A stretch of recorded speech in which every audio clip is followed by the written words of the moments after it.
Bismillahirrahmanirrahim. Assalamualaikum warahmatullahi wabarakatuh. Sahabatku, para manajer, para karyawan dan karyawati, serta adik-adik mahasiswa yang kebetulan sedang mendalami kaitannya dengan sumber daya manusia. Pada kesempatan ini saya ingin menyampaikan satu topik, yaitu mengapa bos marah pada kita. Jadi seringkali di tempat kerja itu atasan marah pada bawahan atau pada kita kalau kita sebagai karyawan atau karyawati. Maka pada kesempatan ini saya menyampaikan beberapa penyebab mengapa bos marah pada kita. Tujuannya agar kita tidak sampai melakukan hal-hal yang akan saya terangkan ini gitu. Yang pertama, bos marah pada kita kalau kita sebagai karyawan dan karyawati itu tidak tahu unggah-ungguh dan sopan santun. Ya, jadi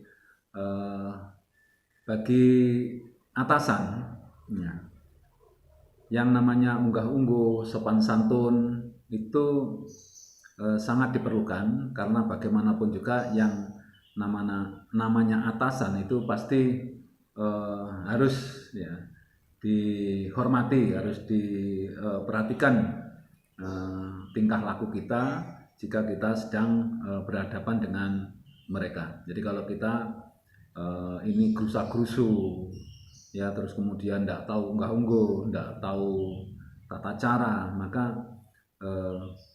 bos itu pasti marah nanti pada kita. Yang kedua, kata orang Jawa itu, kita ini sering melakukan satu ungkapan, yaitu yang sering dilakukan oleh para karyawan itu, nggih-nggih ora kepanggih. Jadi kalau disuruh, kalau diperintah itu ya bilang iya, nggih, tetapi tidak segera dilakukan. Ini membuat bos kita marah pada kita. Yang ketiga, di depan bos kita bersikap baik, tapi di belakang kita mencibir. Ini satu perilaku atau sikap yang kurang baik, yang tidak disenangi oleh bos. Yang keempat, main selintutan dan tidak terus terang pada bos. Jadi kita sembunyi-sembunyi, kalau ada informasi, ada masalah itu tidak segera dilaporkan, atau mungkin tidak disampaikan apa adanya, jadi tidak terus terang. Yang kelima, melakukan hal penting untuk perusahaan atau untuk organisasi, tetapi tidak melaporkan kepada bos. Jadi harusnya memang hal-hal penting yang kita lakukan yang tidak seperti biasanya itu harus kita laporkan sama bos. Kalau bos sampai tidak tahu, dan kemudian suatu hari bos tahu kalau kita melakukan hal penting sementara dia tidak dilapori, maka dia akan marah juga. Yang kelima atau yang keenam, mengerjakan sesuatu yang sebenarnya wewenang bos. Jadi kita melampaui batas kewenangan. Ya. Kemudian yang ketujuh, tidak disiplin waktu. Jadi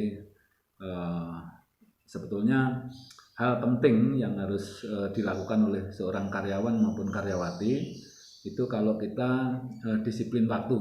Kalau sampai kita tidak menepati waktu, ya pastilah bos akan marah pada kita.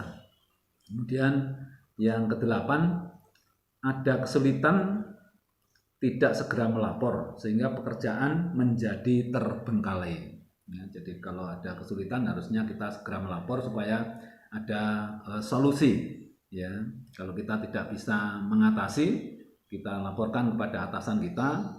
Ya, saya yakin atasan akan memberikan bantuan solusi agar kesulitan atau pekerjaan itu bisa dikerjakan dengan baik.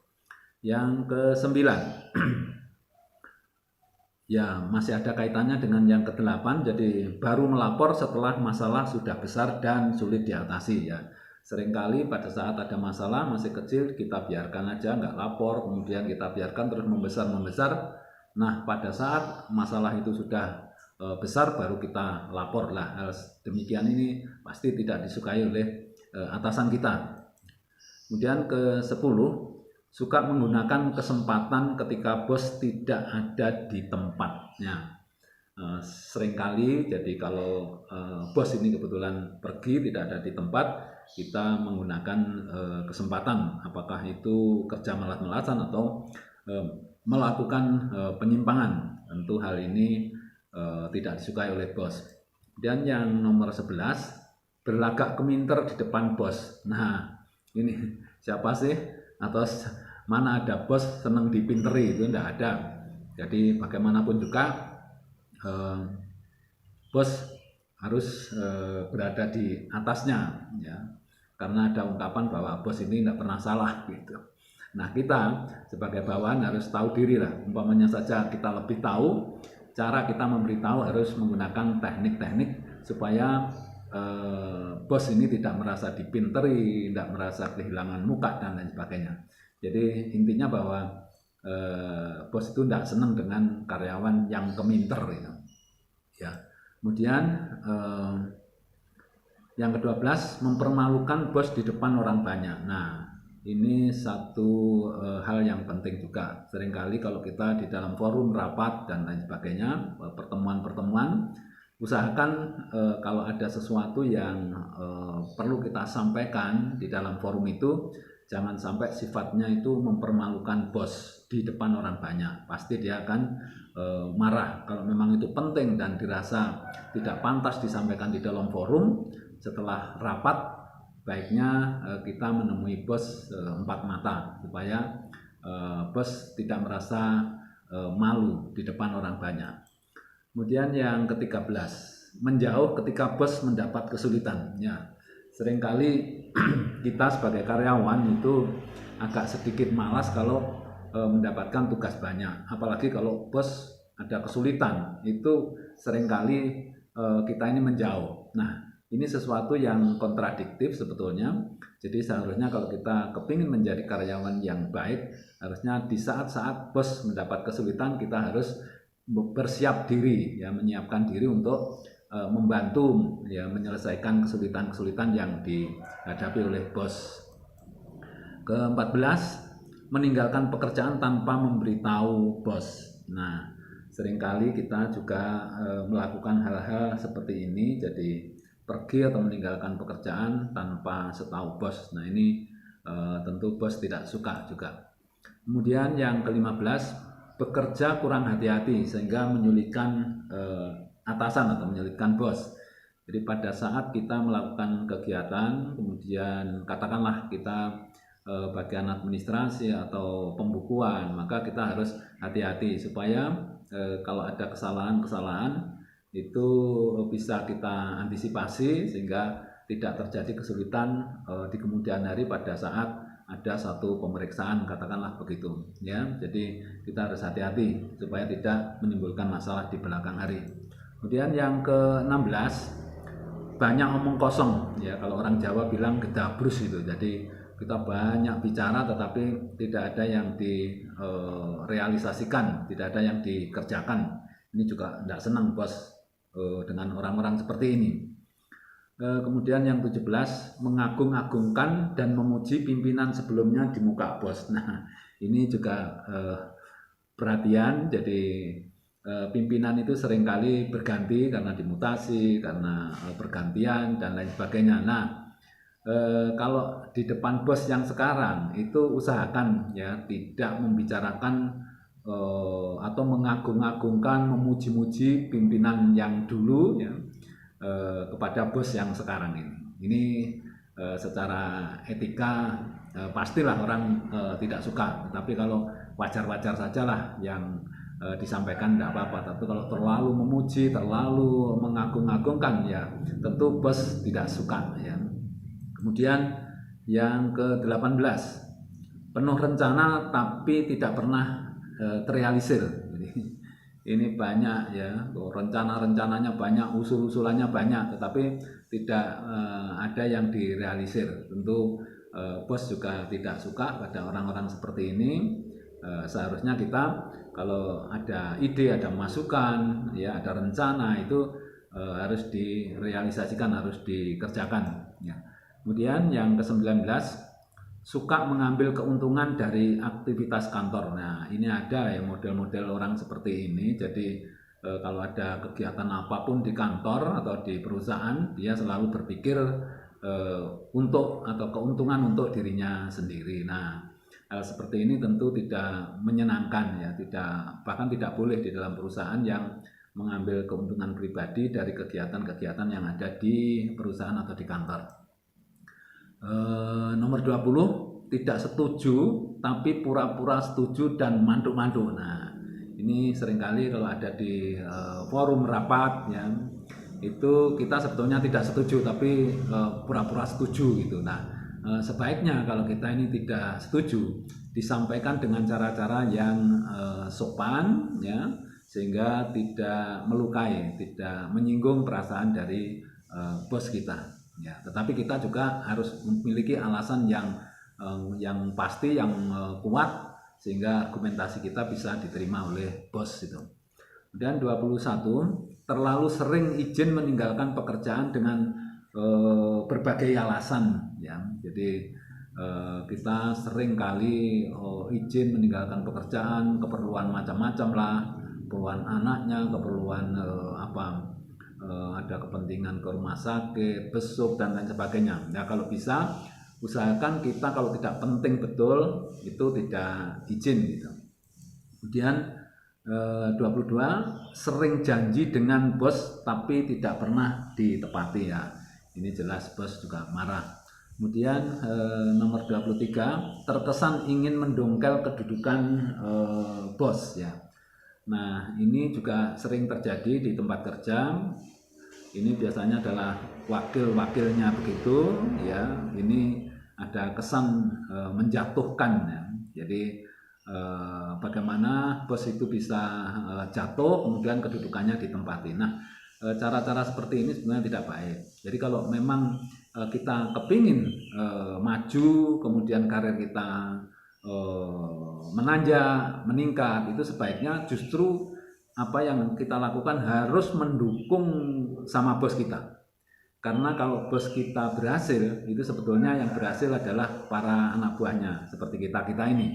Dan kalau memang kepingin menduduki tingkatan atau jabatan itu, ya dibuat saja bosnya berhasil sehingga bosnya dipromosikan, kemudian tempat itu ditempati atau diduduki gitu. Seharusnya gitu. Jadi jangan sampai justru malah kontraproduktif mengusahakan atau berkeinginan bosnya terjungkal, bahkan bosnya difitnah dan lain sebagainya. Itu cara-cara yang negatif, tidak bagus. Kemudian yang ke-24, berkhianat dan memfitnah bos. Jadi mengatakan hal-hal yang buruk ya, yang sebetulnya tidak sesuai dengan kenyataan tentang bos ke orang lain atau ke atasannya bos. Wah, ini yang tambah bahaya itu ya. Jadi kita membicarakan kejelekan bos kepada bosnya bos. Nah, itu sangat berbahaya gitu. Kemudian yang ke-25, suka pinjam uang pada bos tetapi tidak pernah dikembalikan. Nah, ini ya ada saja karyawan yang model seperti ini. Kemudian yang 26, tidak pernah tuntas menangani masalah. Jadi kita bekerja itu setengah-setengah, belum selesai sudah ditinggal, sudah diserahkan, padahal masalah itu belum ditangani secara tuntas gitu. Kemudian 27, suka memelintir, memutarbalikkan informasi. Nah, ini banyak sekali dilakukan oleh karyawan, biasanya karyawan yang ya suka protes, suka ngompor-ngompori temannya gitu ya. Gini biasanya memutarbalikkan informasi sehingga teman-teman atau para karyawan menjadi tidak suka kepada bos. Padahal informasinya itu bagus tapi diputarbalikkan sehingga orang-orang menjadi tidak suka kepada bos. Kemudian 28, sering memarkup ya biaya proyek, jadi sering menambah-nambah biaya ya. Kalau ada kegiatan mestinya biayanya cuma 100.000 dinaikkan jadi 150.000. Maksudnya yang 50.000 masuk ke kantongnya dia. Nah, hal-hal seperti ini seharusnya tidak dilakukan. Kemudian 29, suka membantah ya nasihat bos ya. Jadi kalau orang Jawa itu gampang ngeyelan gitu. Sering ngeyel pada bos ya. Diberitahu belum selesai sudah ngeyel aja. Nah, ini tentu bos tidak suka dengan orang-orang semacam ini. Nomor 30, terlalu menuntut hak tetapi kewajiban tidak dilaksanakan atau dilalaikan. Jadi karyawan yang tuntutannya hanya hak saja tetapi orangnya malas, kewajibannya tidak dilaksanakan. Nah, tentu bos juga tidak senang pada orang-orang seperti ini. Kemudian yang ke-31 ya tentu ternyata sudah habis ya. 30 ya, hal-hal yang tidak disukai oleh bos kita yang harus kita hindari sehingga kita di dalam bekerja bisa disenangi oleh bos. Sebab bagaimanapun juga kerja ini kalau bisa bos itu senang pada kita, kerja kita terutama gitu. Jadi sikap dan perilaku kita usahakan bagaimana bos itu bisa menyenangi, tetapi bukan berarti ngatok. Kalau ngatok itu artinya bahwa kita itu hanya baik di luar saja, terus kemudian juga tidak melakukan hal-hal yang seharusnya tidak kita lakukan. Jadi harusnya ya apa adanya gitu. Kalau orang ngatok itu ya gimana ya mencari perhatian bos saja begitu. Dan seringkali orang ngatok ini menjual teman-temannya untuk mendapatkan nilai plus dari bosnya. Demikian yang bisa saya sampaikan. Mudah-mudahan hal-hal ini bisa menjadi pelajaran, ada manfaatnya untuk kita bekerja menjadi lebih baik, menjadi karyawan yang tentu disukai oleh bos. Demikian, kurang lebihnya mohon maaf saya akhiri. Wassalamualaikum warahmatullahi wabarakatuh.